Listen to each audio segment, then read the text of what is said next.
Super Earth is under threat like never before. The vile Illuminate have emerged from the Meridian Singularity and are making a beeline straight for the heart of democracy itself. They're attacking our home with sickening abominations, fighter jets, and new ordnance for their overseers. To meet this threat to liberty, Super Earth High Command has authorized Helldivers to begin modifying their weapons with new parts created by our boys and girls in R&D. The game has changed, Helldivers. The fight for liberty you knew is dead and gone, and we've entered into a new age of our fight for humanity's survival. My name is Commissar Kai, and today I'm going to walk you through all the changes made to the game and how you can use them to combat autocracy's newest threats. But if you're in need of fellow Helldivers to liberate the squids with, enlist in my regiment of commandos by clicking the link to the Discord in the description of this video. We are a community of Helldivers that believes in working together as a team and making friends along the way. And right now, the 326th is mobilizing in force. But enough yapping, let's talk about the changes. I ain't gonna cover everything. You can read the notes for yourself if you'd like to know all the bug and crash fixes and all the various bits and bobs. But I will be going over the new enemy types and all the relevant changes to our guns, including some of the new customization options. There's also a few new bugs introduced, but I hadn't personally found any game-breaking ones yet.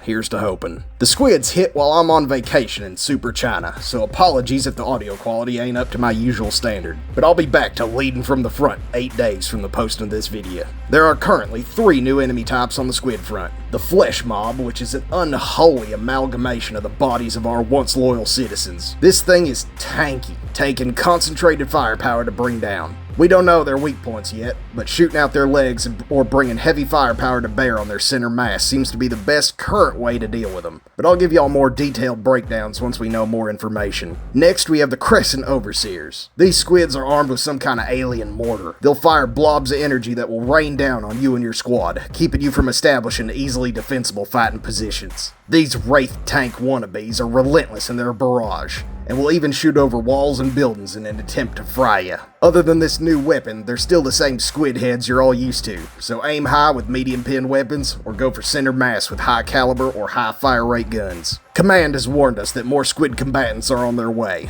but the last of the new current enemy types are the Interlopers. These jet aircraft are autocracy's poor imitation of our girl, Eagle 1. They'll fly down from high altitude and strafe your squad with devastating plasma barrages. But like all that oppose managed democracy, the squids are stupid, and left in a little tell for where this strafe and run will land. Look for this light pattern on the ground. If you see it, it means an interloper has you in their sights and is about to fire on that position. If you're caught in the blast in light armor, it'll send you to the Wall of Martyrs in one go. But fear not, Helldivers. The squids made these out of some weak-ass alien garbage, and they can easily be shot down with heavy pin weapons. If one gets on your tail, they'll keep chasing you until they're shot down. So once you know one's operating in the area, look for that glow on the ground and line up your shots so you can give Eagle 1 the space she needs to watch your back, or relieve you of duty. We still love you, darling. Now, the weapon changes are bound to be a bit complicated for those of you that do not sleep with an eruptor under your pillow, so I'll walk you through them. Weapons have a bunch of characteristics besides damage. You have spread, which is your gamey way to prevent you from being too accurate. Another word for it is bloom. If you ever wondered why weapons like the Reprimand used to have terrible accuracy at longer ranges, this is why. Thankfully, this has been drastically changed, but we'll get to that later. Drag is the air resistance of the projectile. In terms that Helldivers can understand, big fat bullets go slower the farther you shoot, while sharp, pointy bullets lose less power at longer ranges.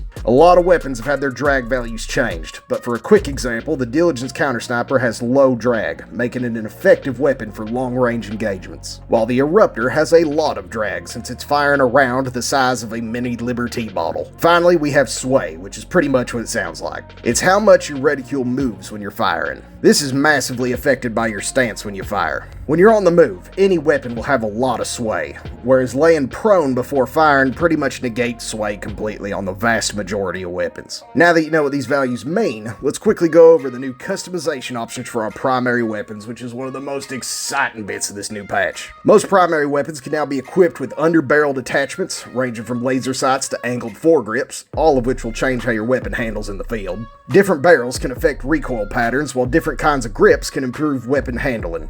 We also have a whole host of new optics for you to customize your favorite primary with, so we don't have to deal with these damn tube sights any longer. We're gonna have to tinker a lot with these new options to find the best configurations, but in the meantime, you can level up your favorite gun by just running missions with it and then purchasing the part with requisition. Personally, I can't wait to put a full choke on my Punisher shotgun and start introducing these squids' faces to double lock buck.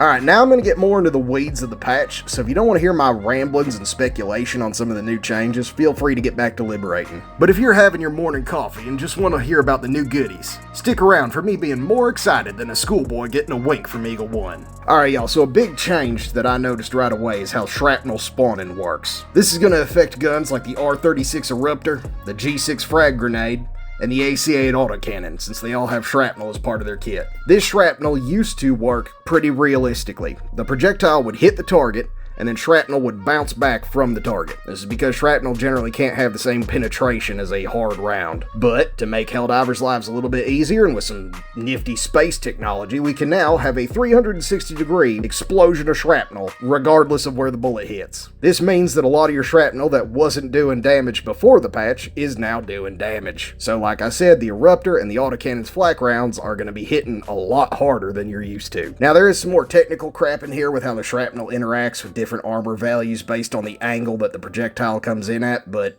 I'm not really going to be bothered. Basically, sometimes your shrapnel will ping off when it wouldn't have otherwise. The frag grenade and the autocannon have also had their shrapnel particles increased. The frag went from 30 to 35, and the autocannon went from 25 to 30. So those will both do more damage. We also have the change to fire. Basically, burning enemies that were big used to not do a lot of damage. The fire didn't really hurt them all that much. And this is because they used to be able to be really easy to catch on fire. But now, you have to spend a little bit more time setting them alight, but once they are lit up, they're going to take a lot more damage. So basically, your flamethrowers are going to be doing more damage to things like Bile Titans and Chargers, with the burning effect. So with flamer weapons, like the Torture or the, support weapon Flamer, I forget the name, these both have a lot more ammo now. It's about 30% more. Well, I guess it'd be fuel, but still. For primary weapons, we have a whole host of changes. I'm not going to go through all of them, but there are a few that I really do want to mention because they're kind of important. So the Liberator Concussive has had its spread reduced from 24 to 4, meaning that it's going to be a lot more accurate for hitting weak points at various ranges. All the SMGs have had their spreads drastically reduced. They're different values, but like, for example, the Defender and the Pummeler went from 20 to 5, and the Knight went from 25 to 5, and the STA-11 went from 25 to 5. But the biggest winner here is the Reprimand, which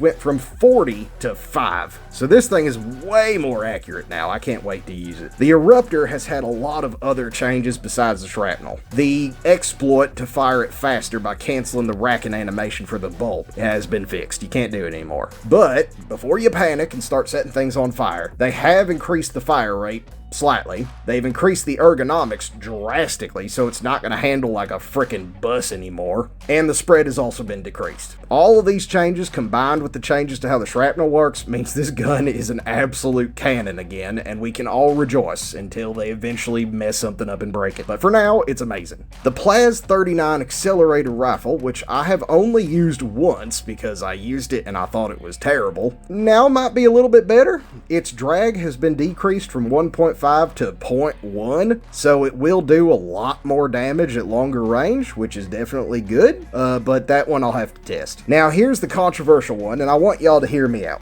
The Ultimatum. Now look, I know a lot of you love this thing for blowing up stratagem jammers. Unfortunately, it can no longer do that. Its demolition strength has been decreased from 50 to 40. So it can still blow up things like Titan holes, but it can't blow up a jammer. That's kind of the only thing I can think of that needs demolition strength of 50, except for squid ships when their shields are up. And then its projectile damage has been reduced from 3,500 to 1,000. And what that means is the actual projectile had to hit the target to do the big damage. Before, the explosion around it was pretty light for what it did, but that explosion has been doubled in damage, so we're kind of losing overall damage with it, and it lost its ability to kill jammers, but it should be a little bit better at blowing up the big boys now. You don't have to hit them dead on with a projectile to take out something like a Charger. You can still kill a Titan with it if you hit it in the face, but it won't one-tap it from anywhere. It is also now affected by the Hellpod optimization booster, which it used to be, now it is again, so you get one extra shot when you have that booster equipped, which actually does make make a big difference because